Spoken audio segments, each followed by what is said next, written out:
In yesterday's lecture, we tried to demonstrate, based on the facts presented earlier, that a foundation of morality and goodness exists within the human soul, and that only in the course of evolution from incarnation to incarnation have human beings strayed from their original instinctive tendency toward the good, and thereby allowed evil, error, and immorality to enter into humanity. If this is true, however, we should be astonished that evil can exist at all, and we are impelled to ask the question, how, in the course of evolution, has evil become possible? A satisfactory answer to this question can be obtained only by studying the elementary moral instruction that was given already in ancient times. Wherever instruction was given in the true sense of the mysteries, the pupils whose highest ideal was to penetrate gradually to complete spiritual knowledge and truth, were always obliged to work from a moral foundation. The character of the moral nature of the human being was illustrated for the pupils in a very special manner. We will describe briefly how this happened. The pupils of the mysteries were shown that human nature can bring about destruction and harm in two directions, and that human beings are in a position to develop free will only because of this possibility of erring in two directions. Furthermore, they were shown that life can take a favorable course only when these two lines of deviation are considered to be like the two sides of a balance. As one side goes up, the other side goes down, and true balance is achieved only when the cross beam is horizontal. In this way, the pupils were shown that the right conduct of a human being cannot at all be described by saying this is correct and that is incorrect. Right conduct is achieved only through the fact that human beings are placed at every moment in the position of being pulled either to the one side or to the other, and must then themselves establish the balance. Consider the virtue of fortitude or courage. On the one hand, human nature may swing toward recklessness, that is, toward unrestrained activity in the world with full exertion of all one's forces. That is on the one side.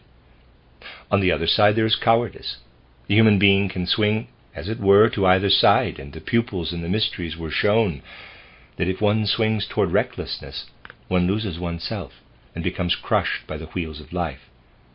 If one errs in this direction, one is torn apart. On the other hand, if one errs toward the side of cowardice, one becomes hardened in oneself, and thus torn away from other beings and things. One becomes a self-enclosed being, whose actions cannot be brought into harmony with the whole.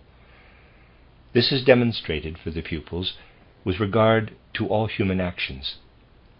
Either one deviates and becomes crushed and torn apart by the objective world, thus losing oneself, or one deviates in the other direction, not just with regard to fortitude, but with any action, in such a way that one hardens within oneself. On this account, at the head of the moral code in all the mysteries, stood the important dictum, "Thou must find the mean, so that through thy deeds thou dost not lose thyself to the world, nor let the world lose thee." These are the two possibilities. Either we become lost to the world seizes and overpowers us, as is the case with recklessness, or the world becomes lost to us, because we harden ourselves in our egoism, as is the case with cowardice. Accordingly, the pupils in the mysteries were told that there is no unique and fixed goodness for which one can strive. On the contrary, goodness arises solely because the human being, like a pendulum, can always swing to one side or the other, and must find the possibility of balance, the central mean, through individual inner force. You have here everything you need in order to comprehend free will and the significance of reason and wisdom in human conduct. If it were appropriate for human beings to adhere to eternal moral principles, We would only need to adopt these principles, and we could then rigidly march through life. But life is not like this. Instead, the freedom in life consists in there always being the possibility of erring in the one direction or in the other. And in this way there also arises the possibility of evil. For what is evil? Evil is what originates when we either lose ourselves to the world, or the world is lost to us. The good consists in avoiding both of these. Evil has become possible in the course of evolution because human beings have erred to one side or the other, and because they did not always find the balance that were required to create karmic compensation at a future time. What cannot be achieved in one lifetime, in terms of finding the mean, is achieved in the course of evolution from incarnation to incarnation. A person who errs to the one side is then obliged, perhaps, in the next life, to swing to the other side and thus create compensation. Footnote: on Steiner's conception of evil as a duality, and for examples of karmic compensation, see his lectures of May 1910, titled Manifestations of Karma, especially lectures 4 through 8. End of footnote. What I have just told you was a golden rule in the ancient mysteries. As is so often the case, we find an echo of this principle among the early philosophers. We find that where Aristotle speaks of virtue, he makes a statement which can be understood only if we know that what I have just told you was an ancient mystery principle, which Aristotle received and embodied in his philosophy. That is why Aristotle gives this curious definition of virtue.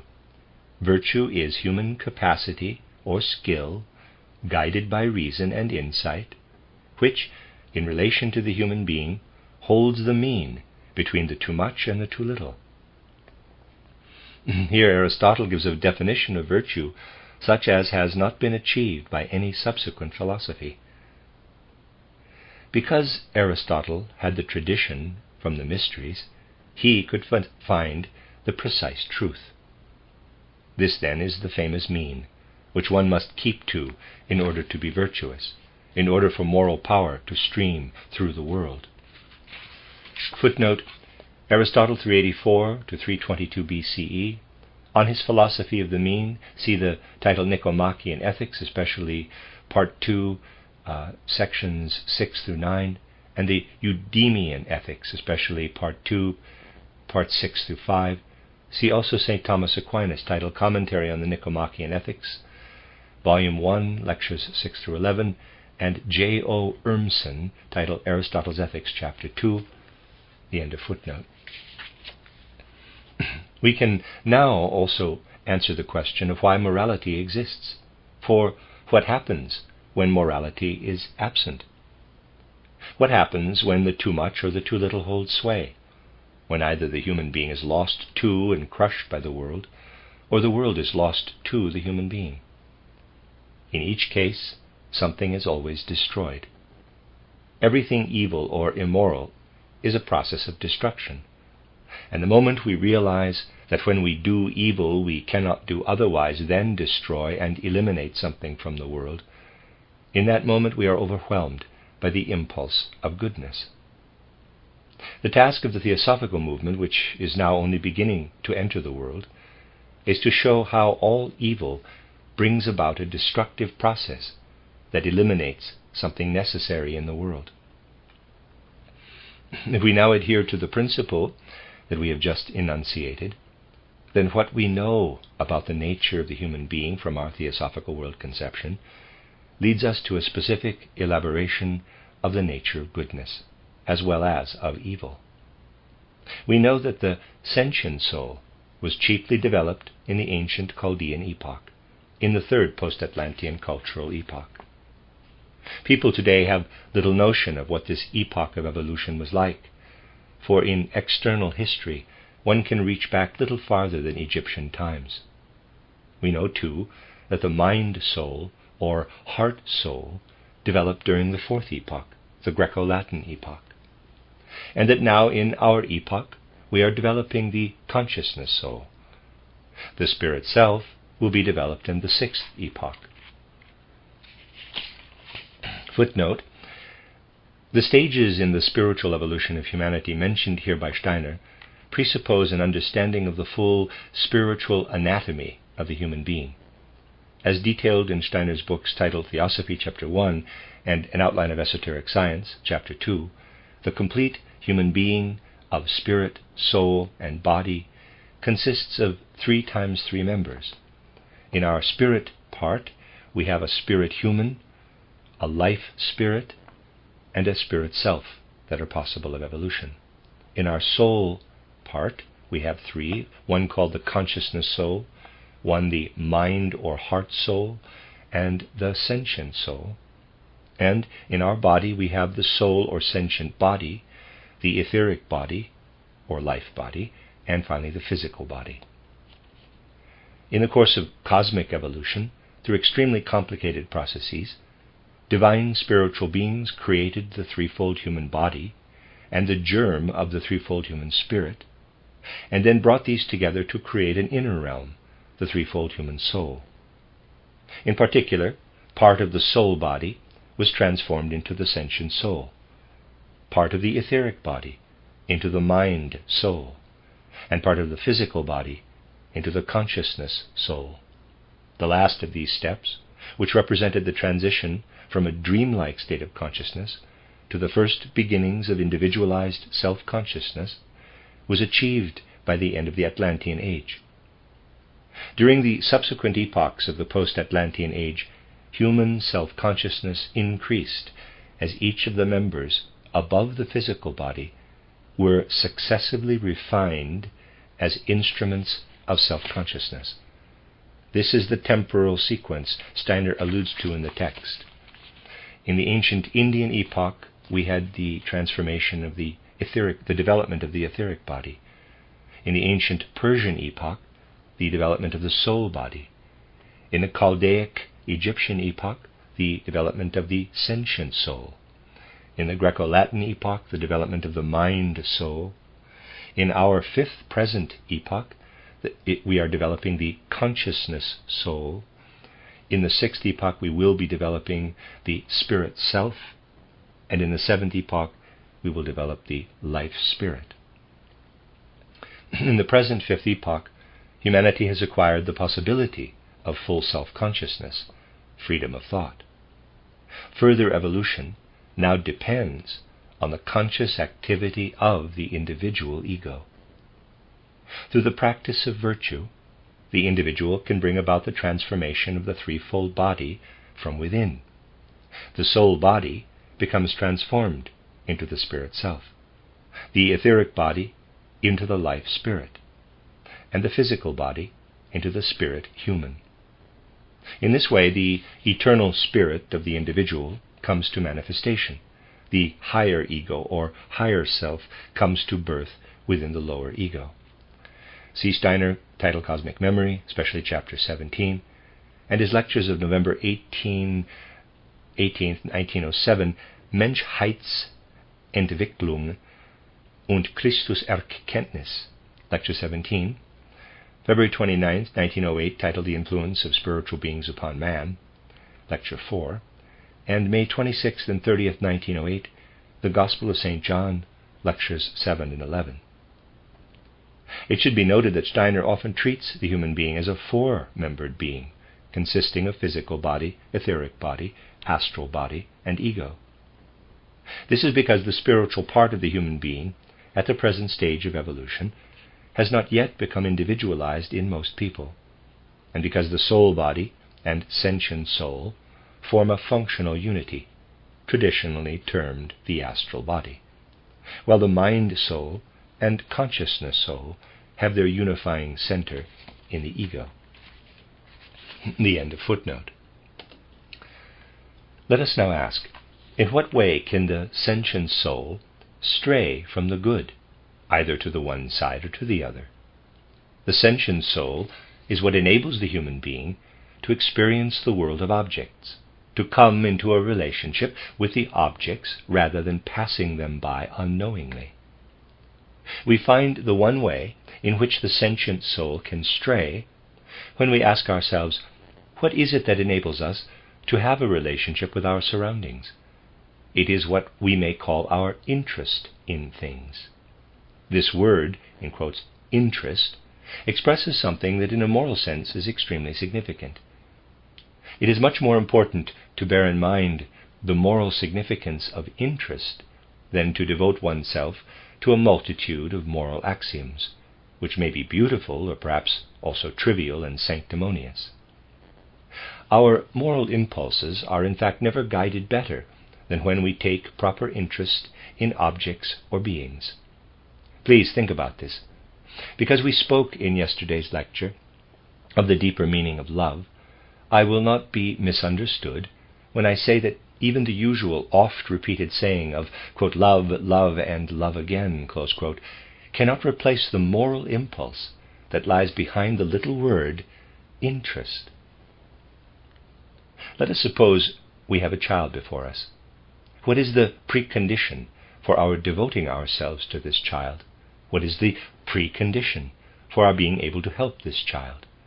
The precondition is that we take an interest in it. The human soul is unhealthy if it withdraws from something in which it should take an interest. The more one gets beyond mere preaching to the real foundations of morality, the more one will recognize that in a moral sense, the impulse of interest is an especially golden impulse. When we extend our interests, when we find opportunity to enter with understanding into the objects and beings of the world, our inner forces are called forth.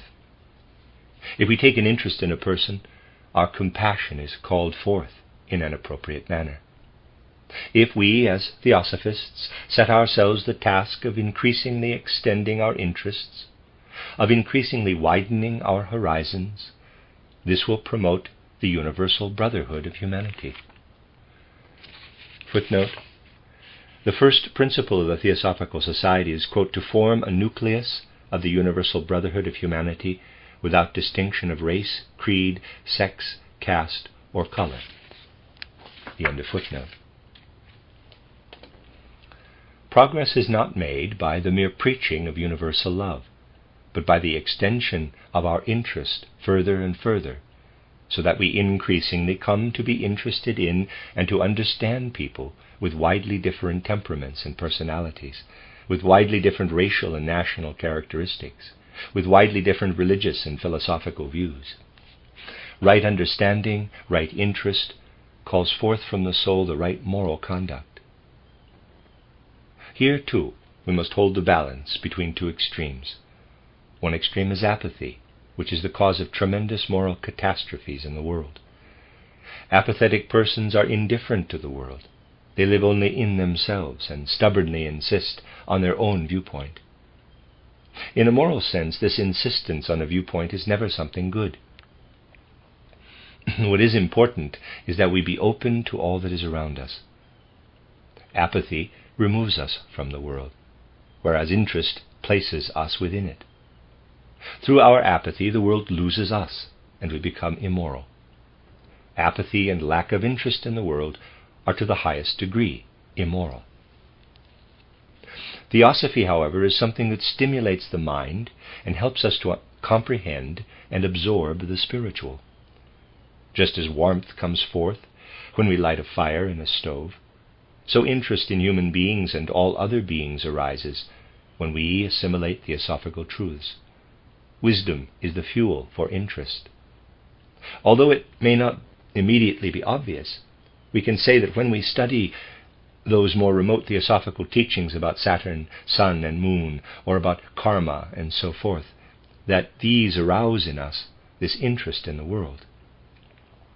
It is truly so that interest is what arises as the transformed product of theosophical knowledge, whereas materialistic knowledge gives rise to what is unfortunately so very prevalent today, what in radical fashion we must designate as apathy, and which, if it alone were present, would necessarily cause tremendous harm.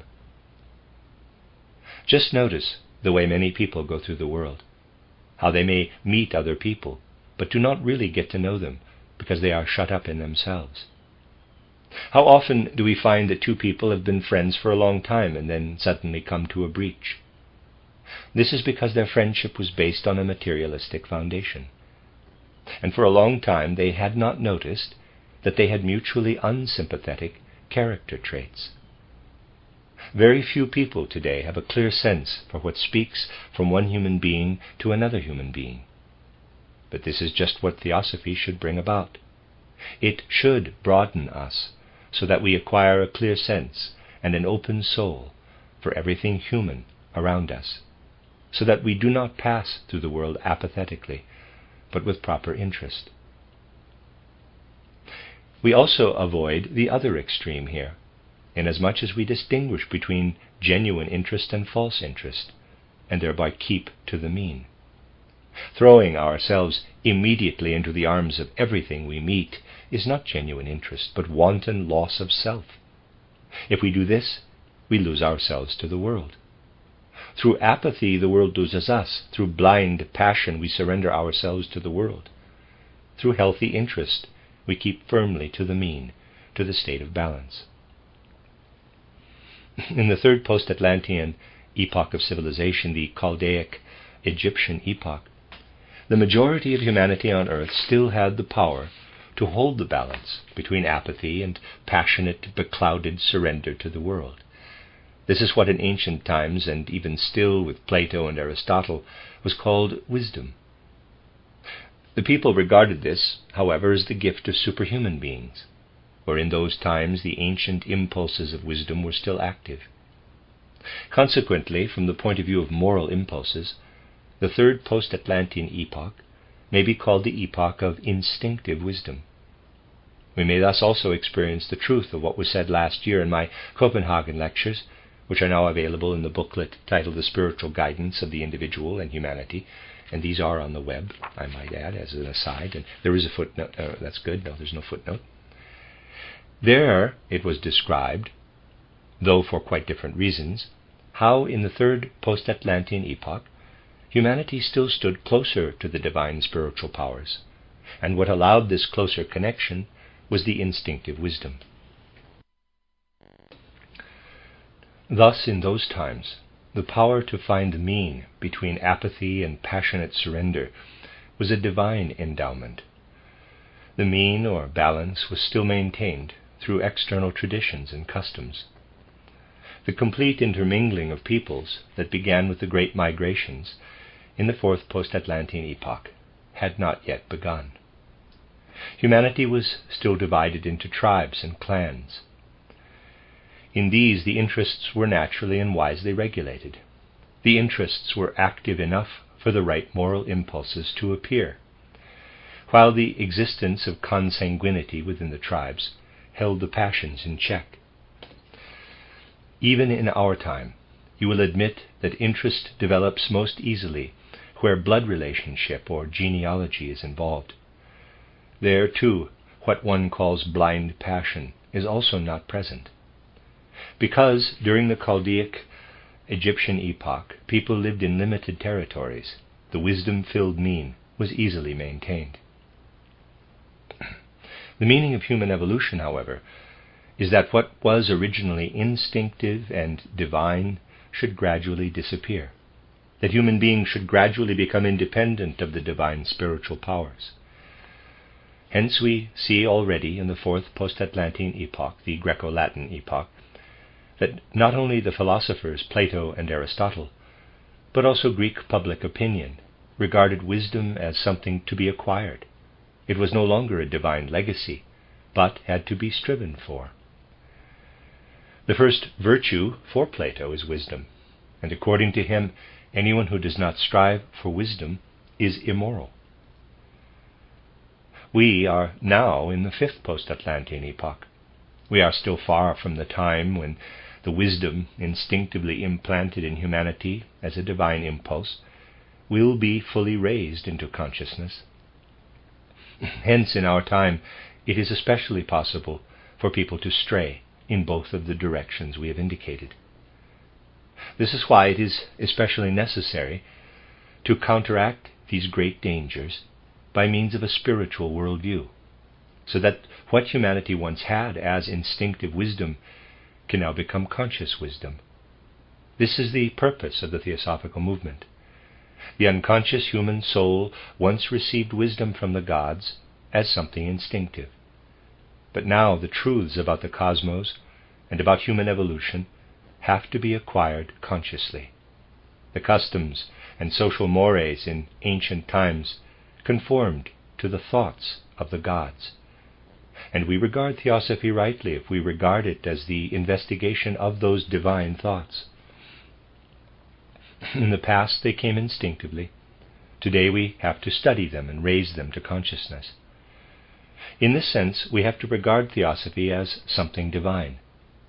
We have to consider with reverence that the thoughts conveyed to us through Theosophy are really something divine, something that we are privileged to think, since they are a reflection of the divine world order. When we relate to Theosophy in this manner, we realize that this knowledge has been given to us so that we can carry out our mission. Tremendous truths are disclosed to us if we study what has been imparted concerning the Earth's evolution through the stages of Saturn, Sun, and Moon, concerning the development of the different races, concerning reincarnation, and so on. Footnote: see Steiner's books Cosmic Memory and An Outline of Esoteric Science. End of footnote. But we only take the right attitude to this if we say to ourselves, the thoughts we are pursuing are the thoughts according to which the gods have guided evolution. We are thinking the evolution of the gods. If we truly comprehend this, then we cannot help but be overwhelmed by something that is deeply moral. We then say to ourselves, in the past people had instinctive wisdom from the gods. The gods gave them the wisdom according to which they had fashioned the world, and this enabled the people to act morally. Now in Theosophy we acquire the wisdom consciously. Therefore we can also be confident that this wisdom will transform itself in us into moral impulses, so that what we are absorbing are not just theosophical truths, but moral impulses as well. Now, what is the nature of these moral impulses that we are absorbing? We touch here on a point of evolution whose attainment the Theosophist can certainly foresee, and whose deep moral significance indeed should be foreseen. We touch on a point that is far removed from what is prevalent today, namely what Plato still called the ideal of wisdom. Since he used a word that was commonplace when wisdom still lived instinctively within people, it will be good if we replace it with a different word. Because we have become more individualized and have distanced ourselves from the divine, it will be good if we replace it with the word truthfulness. We must learn to feel the full significance of this word. With respect to morality, this will be one of the effects of the theosophical world outlook. People will learn to experience truthfulness through Theosophy. The Theosophists of today will learn how very necessary it is to feel the moral dimension of truthfulness. Nowadays one still talks about truthfulness, but due to the materialism of our age, the general culture is far removed from experiencing the moral need for this. Today this cannot be otherwise. Truth is something that contemporary culture must necessarily be severely lacking in, because contemporary culture maintains a different trait. I ask you, do people still feel anything today when they read something in a newspaper or somewhere else, and then learn later that what they had read simply wasn't true? I ask you to ponder this seriously. One cannot say one meets this at every turn. One must say one meets it at every quarter turn. Untruthfulness has become a trait of our present cultural epoch, wherever modern life extends. It is impossible to say that truthfulness is characteristic of our epoch. Nowadays, if you confront people whom you know have written or said something untrue, you will find as a rule that they have no feeling at all for the wrongness of this. They will immediately respond, well, I said it in good faith. Theosophists should not regard this as moral. People must increasingly learn to come to the point where they know whether what they assert really happened. In other words, one may say or report something only after one has felt and acted on the obligation to test with all the means at one's disposal whether it is actually so. Only when one accepts this obligation can truthfulness be experienced as moral impulse.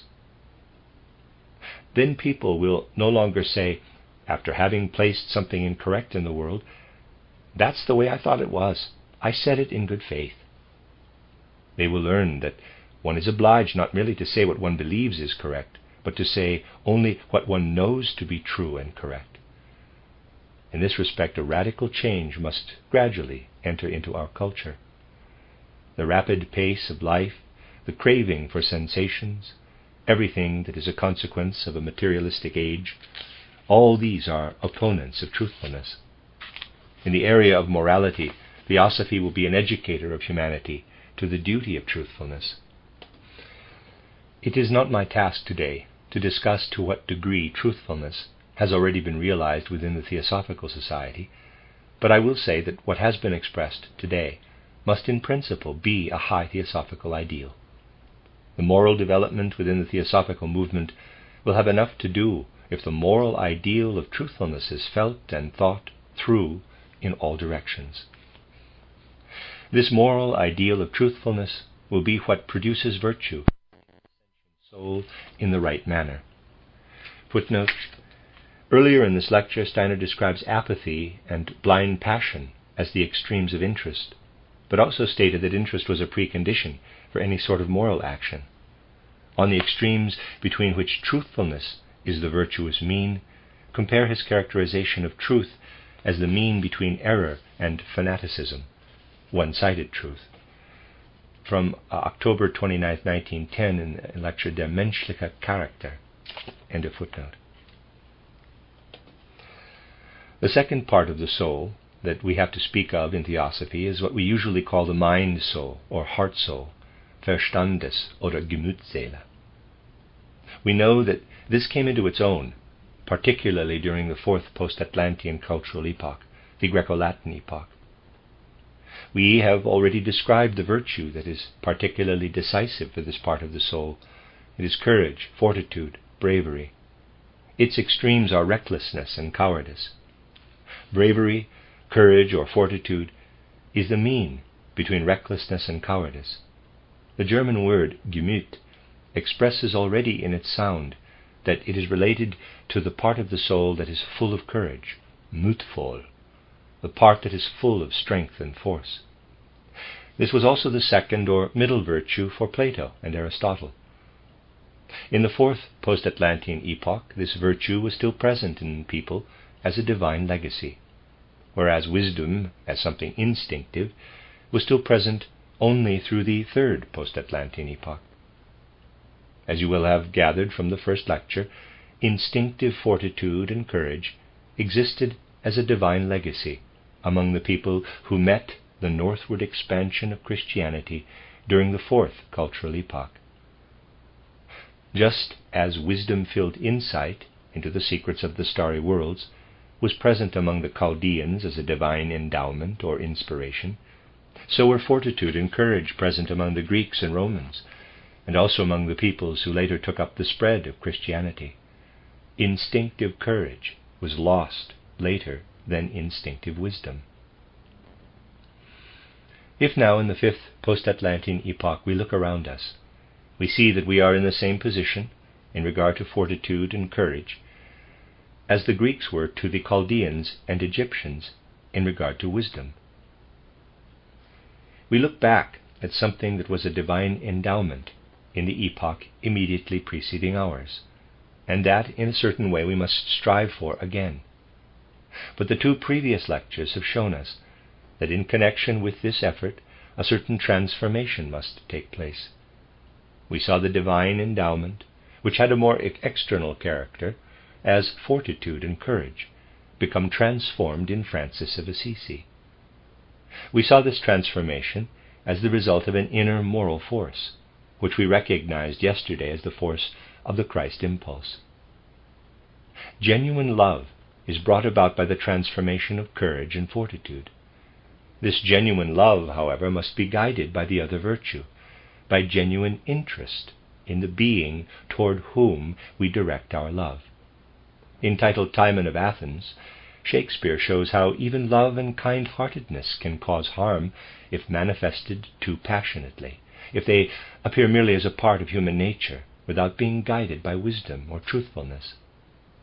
Shakespeare portrays a personality who completely squanders his possessions. Generosity is a virtue, but in Shakespeare's play we see that what is squandered produces nothing but parasites.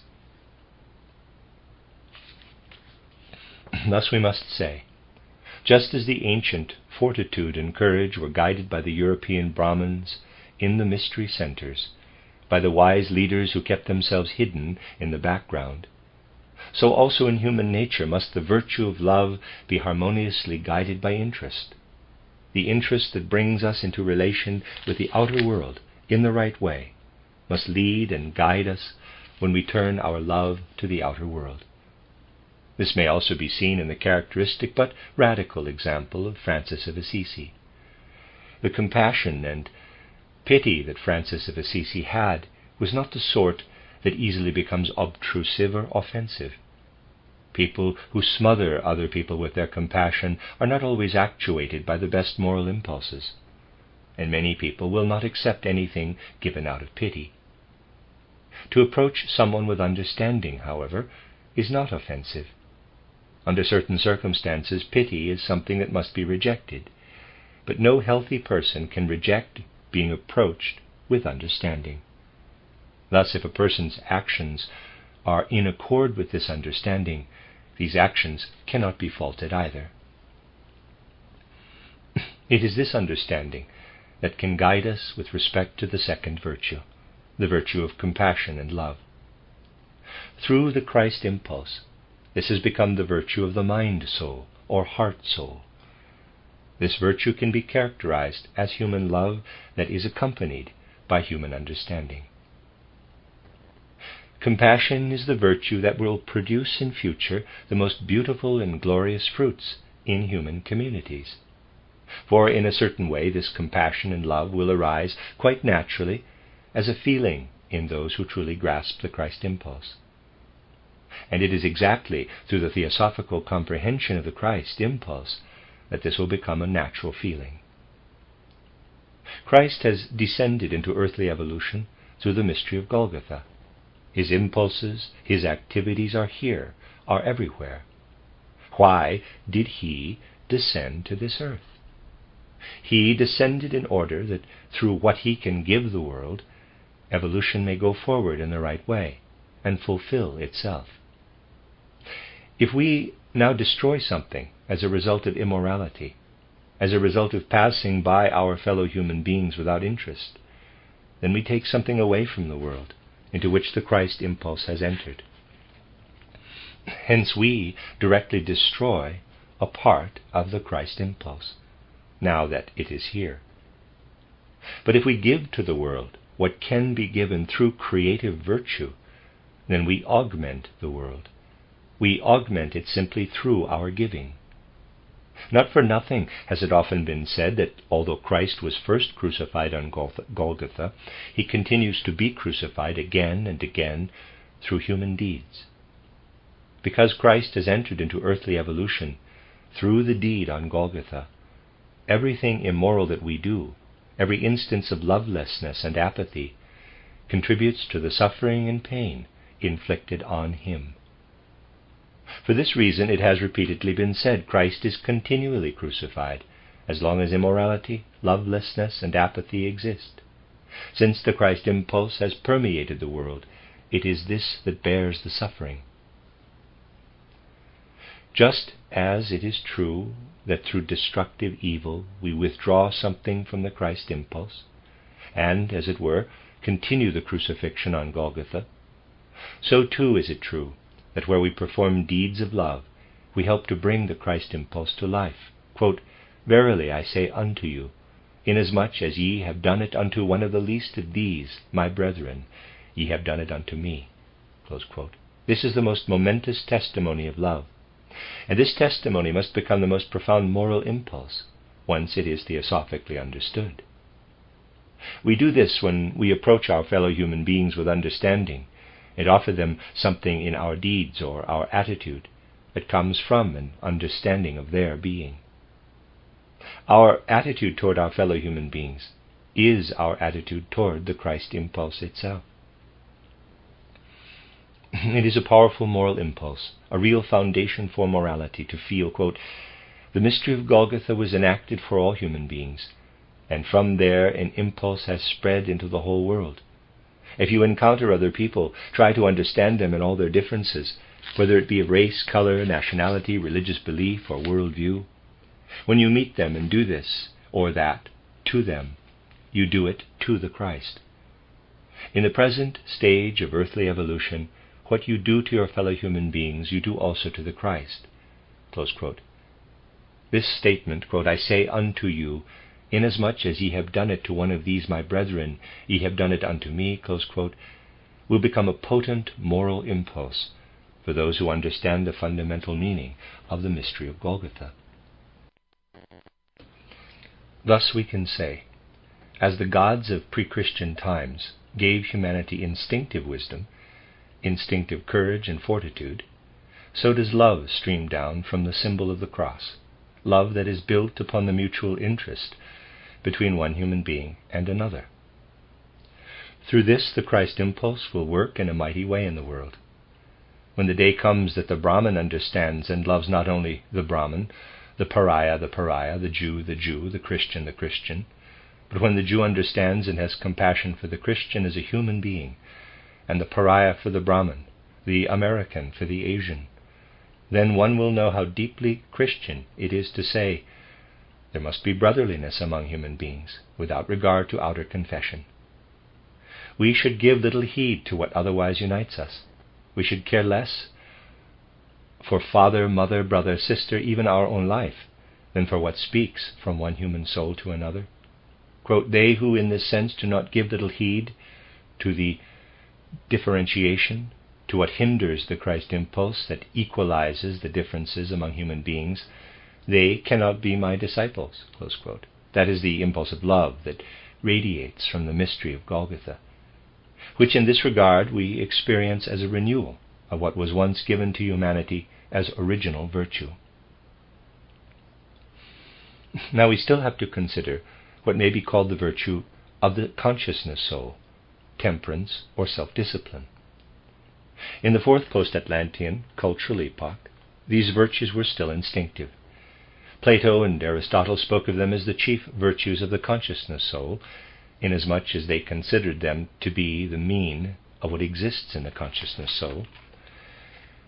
Footnote: in Book 4 of the Republic, Plato distinguishes three souls: the rational, logistikon, the spirited or irascible, timoides, and the appetitive, epithymikon, and characterizes temperance as the virtue of the appetitive soul when ruled by the rational soul. Aristotle characterizes temperance similarly in Nicomachean Ethics. End of footnote. The consciousness soul arises when the human being becomes conscious of the outer world by means of the physical body. The physical body is the primary instrument of the consciousness soul, and it is through the physical body that the human being comes to full self-consciousness. The physical body must, therefore, be maintained. If the human physical body were not maintained, the mission of the earth could not be fulfilled. But here, too, there is a limit. If people used all their forces only to satisfy themselves, they would shut themselves off from the world. The world would lose them. On the other hand, people who deny themselves everything increasingly weaken themselves and are eventually crushed by the external world process. People who overtax the forces allotted to the human being are taken up by the world process and lose themselves in the world.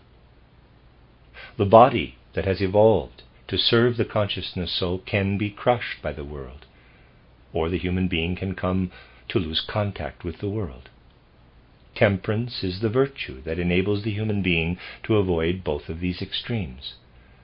Temperance is neither asceticism nor self-indulgence, but the proper mean between the two. This is the virtue of the consciousness soul. With regard to this virtue, we have not yet progressed beyond the instinctive standpoint. A little reflection will convince you that, on the whole, people are very much given to sampling the two extremes.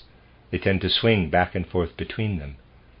If you disregard the few who are endeavoring already now to bring some consciousness into this area, you will find that most people live very much according to a pattern, which in Central Europe is often described by saying, there are people in Berlin who indulge in various delicacies and treats throughout the winter, and then in summer go to Carlsbad, where, by means of the other extreme, they correct the harm they have done to themselves over the winter.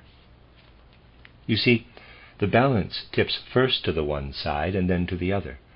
That is a radical case, but even if it doesn't always happen to that degree, this alternation between indulgence and deprivation is present everywhere. That is clear enough. The people themselves cause the excess to one side, and then let their doctors prescribe a so-called withdrawal program, that is to say, the other extreme, in order to repair the damage. You see from this that in this area people are still in a very instinctive condition, and that we must say it is a kind of divine legacy, that people still have an instinctive feeling not to do too much in the one direction nor in the other. But just as the other instinctive qualities have been lost, so too will this one be lost in the transition from the 5th post-Atlantean epoch to the 6th. This will be lost as a natural legacy. And now you can judge how much Theosophy will have to contribute toward developing more and more consciousness in this area. Very few Theosophists today, even those who are more advanced, realize that Theosophy is the remedy to bring about the right consciousness in this area too. When Theosophy develops further in this area, something will come about that I can only describe in the following way. People will gradually have more and more longing for the great spiritual truths. Though Theosophy may be mocked today, it will not always be so. It will spread, it will conquer all the outer opposition and everything else that still hinders it, and Theosophists will not be content just to preach about universal love. People will understand that one cannot assimilate Theosophy in a day, any more than one can eat enough in a day for one's whole life, and that it is therefore necessary to assimilate ever more from Theosophy. Within the Theosophical movement, people will say within the Theosophical movement, people will less and less often say, these are our fundamental principles, and if we have these principles, then we are true Theosophists. Instead, what will increasingly spread is the feeling of always standing within a community, of communally experiencing the vitality of Theosophy. Now, when people work over in themselves the characteristic thoughts, the characteristic feelings and impulses that come from Theosophical wisdom, what takes place? As you know, Theosophists can never have a materialistic worldview. They have just the opposite. A materialist would say, if a person has these or those thoughts, then the molecules or atoms of the brain are in motion, and because this motion is going on, the person has the thoughts. The thoughts emerge from the brain like a thin smoke, or like the flame from a candle. That is the materialistic view. The Theosophical view is exactly the opposite. There, it is the thoughts, the experiences in the soul, that bring the brain or nervous system into motion. The manner in which our brain moves depends on the thoughts we think. That is just the opposite of what the materialists believe. If you wish to know how people's brains are constituted, you must investigate what thoughts they had. For, just as written characters are nothing else than the result of the thoughts, so too are the motions of the brain nothing else than the result of the thoughts. Mustn't we then also come to say that people's brains will be affected differently when they are thinking Theosophical thoughts than when they are in a club playing cards? Different processes occur in their soul when they follow Theosophical thoughts than when they are in a card club or watching a movie. Nothing in the human organism is isolated Everything is interrelated. One thing acts on another. Our thoughts act on the brain and nervous system, and this is connected to our entire organism, though most people are not yet aware of it. Once the inherited tendencies that are still in our bodies are overcome, the following will take place. Thoughts will pass from the brain to the stomach, and the result will be that certain things that still taste good to people today will no longer taste good to those who have absorbed theosophical thoughts. The thoughts that theosophists take in are divine thoughts. These act upon the whole organism in such a manner that what is good for it will also taste good. What is not good for the organism will be smelled and found unsympathetic. This is an unusual perspective, a perspective that some will indeed call materialistic, but it is just the opposite. This kind of appetite, whereby one loves and prefers to eat certain things and hates and will not eat others, this will emerge as a consequence of theosophical work. You can also test this on yourself if you notice that you perhaps have an aversion to certain things which you did not have before you encountered theosophy. Such things will become more and more common if people work selflessly on their higher development, so that the world can receive from them what is right. Only one must not play hide and seek with the words selflessness and egoism. In fact, it is very easy to misuse these words. It is not pure selflessness when someone says, quote, "I only want to work in and for the world. What does my own spiritual development matter? I only want to work, not strive egoistically." Close quote. It is not egoism when people develop themselves, because in fact they thereby make themselves more suited to actively partake in the further development of the world. Neglecting one's own further development renders one unfit for the world. One withdraws one's power from the world. Here, too, we must do the right thing, so that what the Godhead intended for us may also come to manifestation. Through theosophy, a human race will develop, or rather a nucleus of humanity will develop, that does not take temperance as a guiding ideal merely out of instinct. It will have a conscious sympathy for what makes the human being a worthy building stone for the divine world order, and a conscious aversion to what destroys the human being as a building stone of the world order. So we see that moral impulses are present also where human beings develop themselves, and in this way we find instinctive temperance transformed into what we might call life wisdom, Lebensweisheit. The ideal of life wisdom, which will be a demand of the sixth post-Atlantean epoch, will also be the virtue that Plato called justice, the harmonious accord of the virtues. Since the virtues have somewhat shifted in humanity, what was regarded as justice in pre-Christian times has changed as well. In those times the harmonization was not brought about by this sort of individualized virtue. Such harmonization was a distant future ideal. Footnote, compare Steiner's description of the early Greek conception of justice. Quote, "That which brings about the balance between suffering and happiness, between goodness and evil, is justice." But the Greek genius said to itself, when we look out over the world and we see that justice is present to a very limited degree in the world within the human ego and astral body. The Greeks experienced the feebleness of the human being with respect to justice.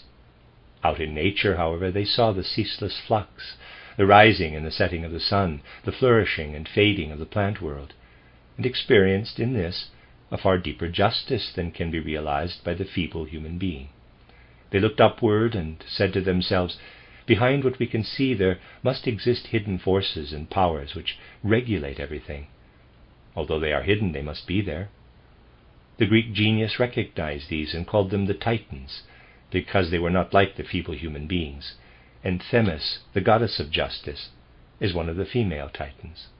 From a lecture of October 21, 1910, Die Mission des Zornes. In other lectures, Steiner indicates that justice is specifically related to the regulation of the physical forces of the human being. January 15, 1915, in a lecture called The Great Virtues, and August 6th, 1916 in The Riddle of Humanity, Lecture 5. In this sense, it is equivalent to the future virtue of life wisdom, except that with life wisdom, the individual will consciously regulate the physical body from within. End of footnote.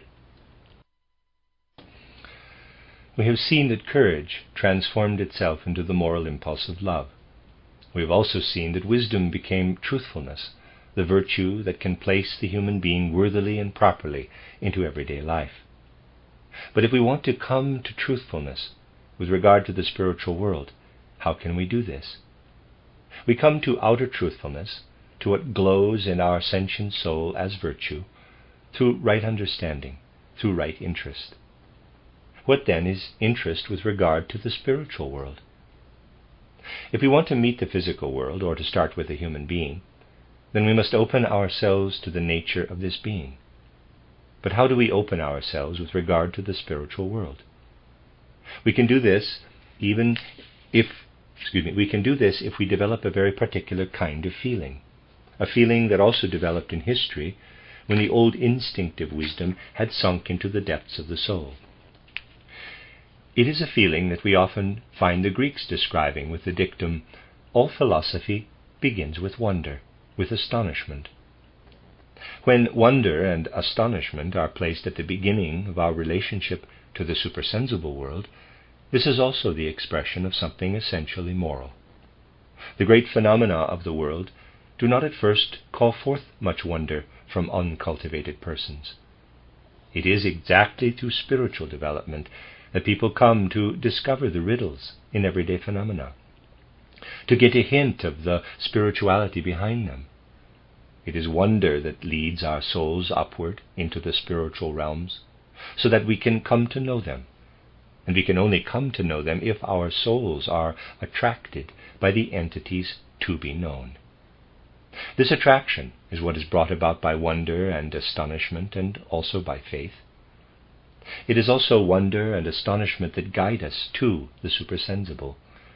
And at the same time, this is what one usually calls faith. Faith, wonder, astonishment are three forces of the soul that lead us beyond the ordinary world. If we encounter someone and are filled with wonder and awe, then we are seeking to understand them. Through understanding a person's being, we arrive at the virtue of brotherly love, and we can best actualize this virtue if we have approached people with awe. Then we shall see that awe is something that we must bring toward every person. If we do this, we will come to be ever more truthful. We will feel an obligation toward truth. We will sense ourselves drawing closer to the spiritual world, and through knowing this world, we shall reacquire the spiritual wisdom that has sunk into the unconscious realms of the soul. Only after the spiritual wisdom had disappeared did the saying arise that philosophy begins with wonder and astonishment. This can make clear to you that wonder and astonishment first entered evolution at the time the Christ impulse came into the world. Since we have already spoken about the second virtue, about love, let us now turn our attention to what is presently still instinctive temperance, but which we have said will in future become life wisdom. With temperance and with life wisdom we are concerned with ourselves. We act, as it were, in such a way that through our actions in the world we take care of ourselves. For this reason, it is necessary that we also acquire a more objective standard. In Greek times, in the fourth post-Atlantean epoch, something arose that I have often spoken about in other settings, namely conscience. Footnote, see for example Steiner's lectures of August 25, 1909, The East and the Light of the West, Lecture 3, October 25, 1909, and May 2nd and 8th, 1910, titled The Christ Impulse and the Development of Ego Consciousness, Lectures 6 and 7, and May 5th, 1910, titled Metamorphoses of the Soul, Volume 2. It should be noted that for Steiner, true conscience is not just internalized mundane authority, but is rather an inner experience of the higher self, an experience he also calls moral intuition. See The Philosophy of Freedom, chapters 9 and 12, from August 25, 1909, The East and the Light of the West, lecture 3, August 20th, 1922, titled The Evolution of Consciousness, lecture 2, and October 7th, 1922, The Younger Generation, lecture 5. The end of the footnote. One can clearly trace how in the old Greek dramas, such as those of Aeschylus, the Erinyes or Furies play a role that with Euripides is transformed into conscience. From this we see that what we call conscience did not at all exist in earlier times. Conscience is something that stands there as a standard for our actions when we go too far in our demands or in seeking our own advantage. It acts as a standard that places itself between our sympathies and antipathies. We thereby acquire something that is more objective, as it were, something that acts more toward the outside, compared to the virtues of truthfulness, love, and life wisdom. Love stands here in the middle, and acts as something that must permeate and regulate all of life. It must regulate all of social life, and must also work regulatively on the inner impulses we have developed. Footnote: here Steiner does not give different names to love that is active in outer life and love that is active inwardly. Compare, however, the distinction he makes elsewhere between love, the experience of the other in one's own soul, and devotion or self-surrender, the experience of oneself in the other. From A Road to Self-Knowledge and The Threshold of the Spiritual World, Part 2, Chapter 9, end of footnote. What we have developed as truthfulness, on the other hand, will manifest as faith in spiritual knowledge. And life wisdom, that which applies to ourselves, we must still experience as a divine spiritual regulator, one that leads us securely along the path of the mean, just as conscience does. If we had time, it would be very easy to answer the various objections that could be raised at this point. Some people, for instance, would deny that conscience and wonder are qualities that have appeared only gradually within humanity, and instead maintain that they are eternal characteristics of human nature. Footnote: earlier in May 1912, Steiner also listed compassion, brotherly love, as a characteristic that first appeared during the fourth post-Atlantean cultural epoch, from May 14, 1912, titled Earthly and Cosmic Man, Lecture 6. On the other hand, devotion was already present among the ancient Indians of the first post-Atlantean cultural epoch. End of footnote. In fact, however, they are not, and those who maintain that they are demonstrate only that they do not know the relevant facts. People will increasingly come to recognize that in ancient times human beings had not descended so far toward the physical plane, and thus still retained a connection with the divine impulses. They were in a condition that will be reacquired consciously when human beings become governed by truthfulness, love, and the art of life in regard to matters of the physical plane, and when in regard to spiritual knowledge they become governed by faith in the supersensible world. This need not be a faith that leads directly into the supersensible world, but ultimately it will transform itself into spiritual knowledge. And as it is with faith, so too is it with love that works outwardly, and conscience is what will work regulatively into the consciousness soul.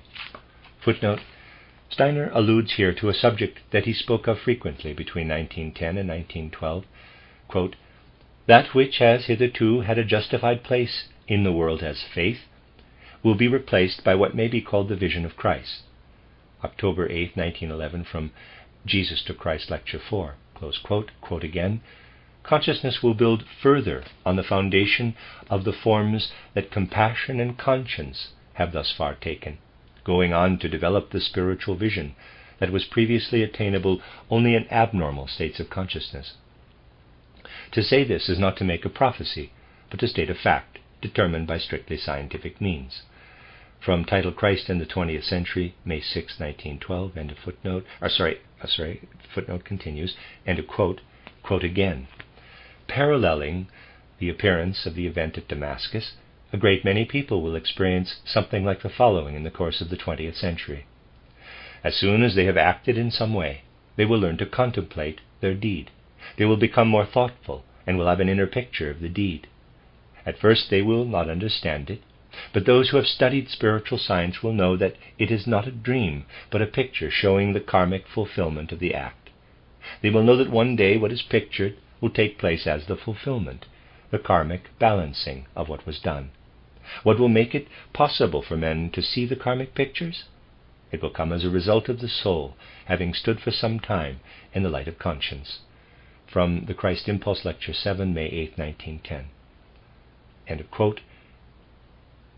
For further details, see his lectures of May 31st, 1908, that's the Gospel of St. John, Lecture 12, May 28, 1910, Manifestations of Karma, Lecture 11, on the 7th and 14th of October, 1911, From Jesus to Christ, Lectures 3 and 10, December 2nd, 1911, Faith, Love, Hope, Lecture 1, and February 3rd, 1912, Conscience and Astonishment. See also the collection of lectures entitled The Reappearance of Christ in the Etheric. End of footnote. Faith, love, conscience. These three forces will be the three stars of the moral forces that will enter into human souls, particularly through theosophy. A moral perspective on the future can open itself only to those who think of these three virtues as becoming ever more enhanced. Theosophists will regard moral life in the light of these virtues, and these virtues will be constructive forces for the future. Footnote. Although Steiner does not speak here of faith, love, and hope, he did so at the end of Lecture 2. The forces of hope may be sustained by outwardly acquired knowledge of the teaching of karma and reincarnation. See Steiner's lecture of December 2nd, 1911, Faith, Love, Hope, Lecture 1. But the ultimate source of this knowledge is true conscience and its future clairvoyant development. Compare also Steiner's description of hope as the mean between doubt or despair and impatience. November 3rd, 1910, The Wisdom of Man, of the Soul, and of the Spirit, Lecture 7. End of footnote. We shall conclude by briefly touching on something that could be more securely founded if lengthier explanations were possible. We are aware that the Christ impulse entered human evolution through the mystery of Golgotha. We know that with the baptism in the Jordan, a human organism, consisting of physical body, etheric body, and astral body, received the ego impulse from above as the Christ impulse. This Christ impulse entered as the ego of Christ and was then absorbed by the earth and flowed into earthly culture. We know too that Jesus of Nazareth retained the physical body, etheric body, and astral body. The Christ impulse had been like the ego within them. On Golgotha, Jesus of Nazareth separated himself from the Christ impulse, which then flowed into earthly evolution. The evolution of this impulse signifies the evolution of the earth itself.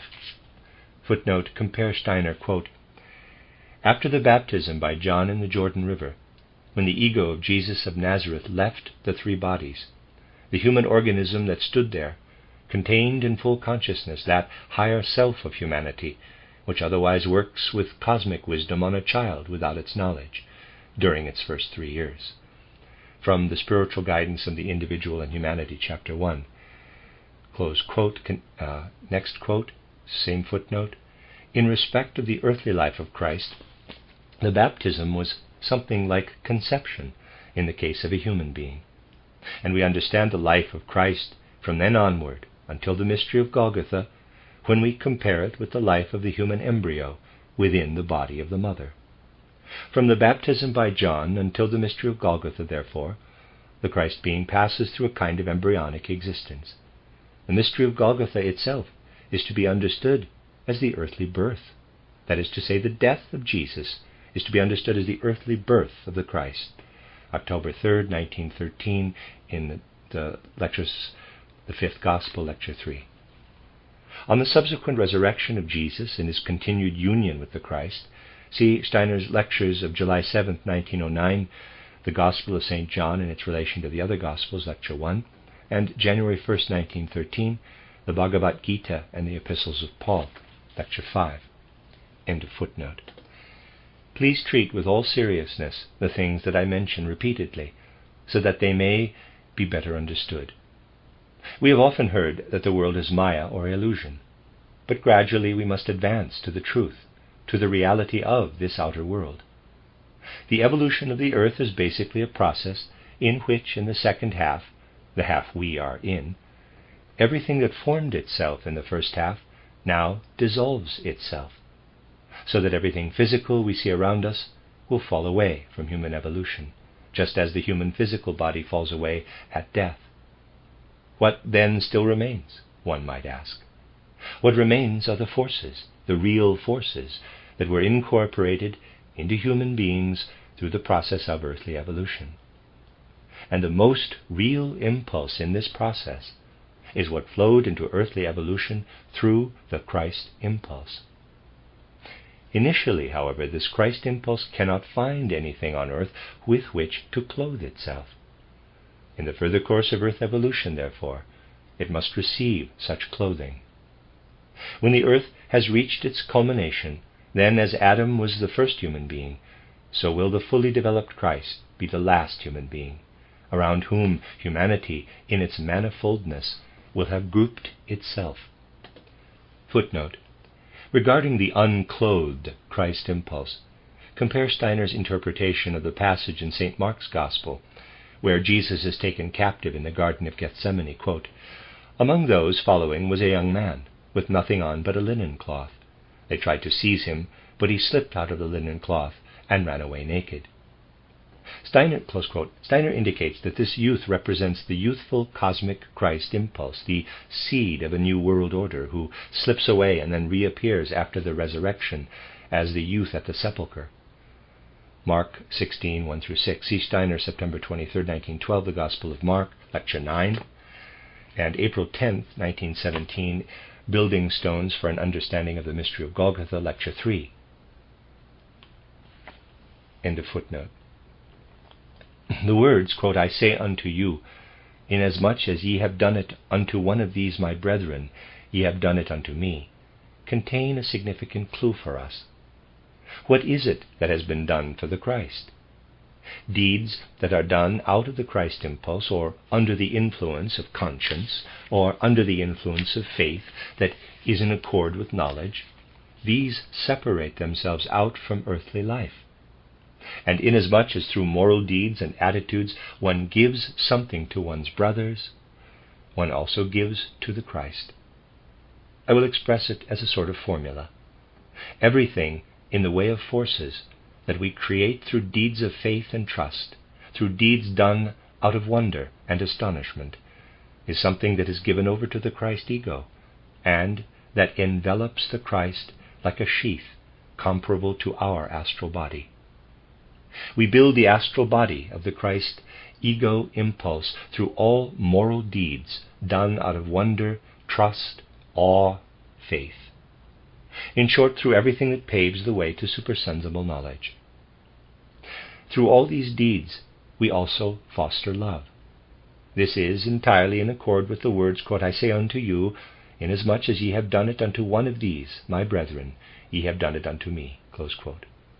Through our deeds of love, we build the etheric body of the Christ. And by means of what is created in the world, through the impulse of conscience, we build for the Christ impulse that which corresponds to the human physical body. When the earth eventually reaches its goal, when human beings understand the moral impulses through which all goodness occurs, then will the Christ impulse, which entered into human evolution like an ego, be liberated. It will be ensheathed by an astral body built up through faith and through all deeds of wonder and astonishment, by an etheric body built up through deeds of love, and by something like a physical body built up through deeds of conscience. Footnote, compare Steiner's indication that the forces of faith, love, and hope. Let me read that again. Compare Steiner's indication that the forces of faith, love, and hope bring about the transformation of the astral body, etheric body, and physical body respectively into the spirit self, life spirit, and spirit human. June 14, 1911, from the lecture Faith, Love, and Hope. Compare also Steiner's remark in a letter to his future wife, Marie von Sievers, quote, "The being of Christ should be thought of as an inverse, macrocosmic human being, but identical with the second aspect of the divinity, the Logos." January 13, 1906, from Correspondence and Documents, page 83. On the relation of the human being to the Christ being, see Steiner's lecture of January 9, 1912, Cosmic Ego and Human Ego. End of footnote.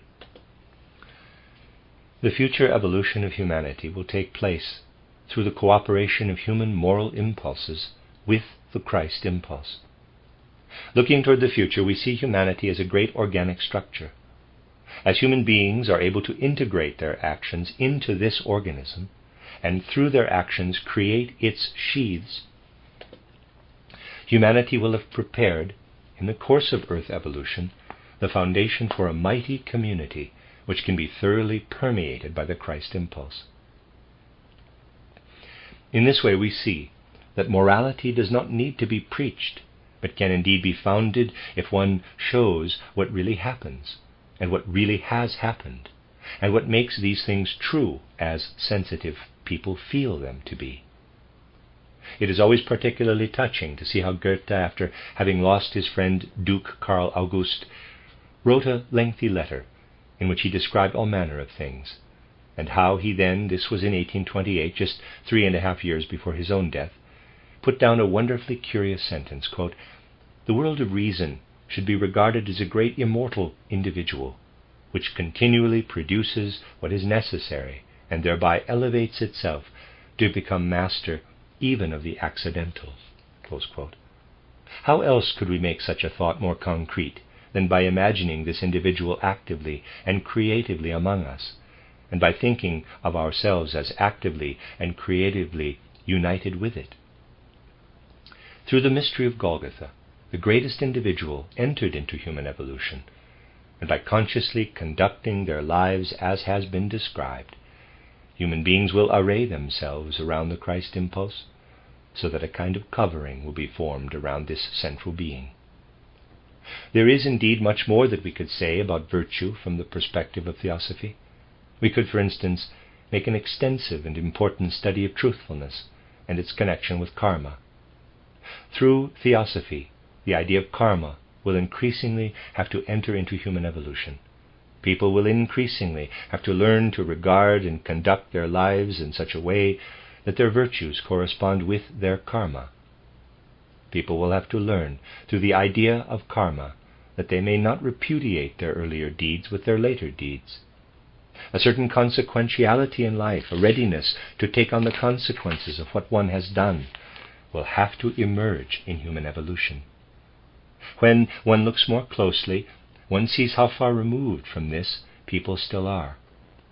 Although it is well known that personal development depends on the deeds one does, once the consequence of a deed is no longer apparent, people still do what they would in fact only be allowed to do if they had not done the first deed.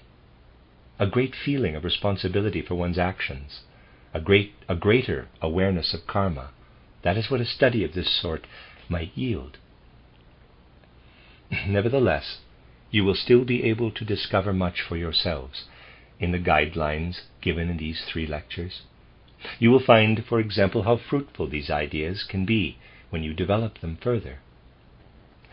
As human beings pass through repeated incarnations during the remainder of Earth evolution, they face the task of producing the balance, the middle condition, with respect to the virtues we have described.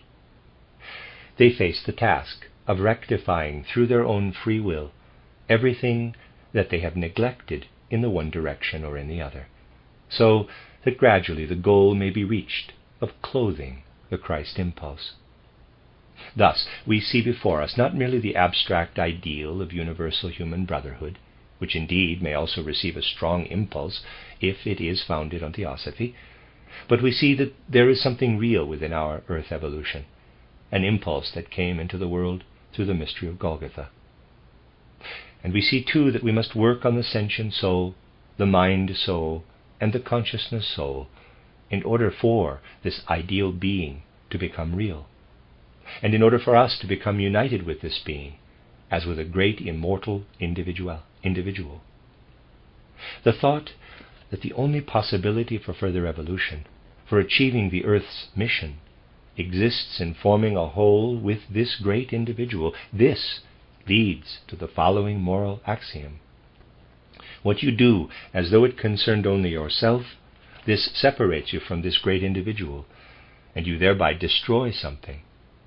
But what you do to build up this great immortal individual, as we have described, this furthers the life and development of the entire world organism. We need only place these two thoughts before us to see that they do not just preach morality, but give it a foundation. The thought that you are destroying through your deeds that which you ought to build up is terrifying and horrible and suppresses all contrary desires. On the other hand, the thought that you are building up this immortal individual, that you are making yourself a member of this immortal individual, this fires one to good deeds, to intensive moral impulses. Here, morality is not just preached, but thoughts are indicated that can become the foundation for morality, that can themselves become moral impulses. The more that truthfulness is cultivated, the more rapidly will such morality enter theosophical views and attitudes toward life. I have taken it as my task to speak of this in these 3 lectures. Although some things could only be alluded to, your own souls will be able to extend the thoughts we have touched on in these 3 evenings. In this way we shall also be united over all the earth. When we meet together in common study, as we have done now in Theosophists of Northern and Central Europe, and then allow the thoughts aroused in us to resound further, this is the very best way to help Theosophy establish real spiritual life at the present time. Though we must now part ways, we know that we are most united with each other in our theosophical thoughts. And this knowledge is at the same time a moral impulse. To know that one is united by the same ideals with others who are often distant in space, but with whom one can meet from time to time on special occasions, this is a stronger moral impulse than always being together. At the end of these lectures, my soul too is filled with this conception of our common endeavor.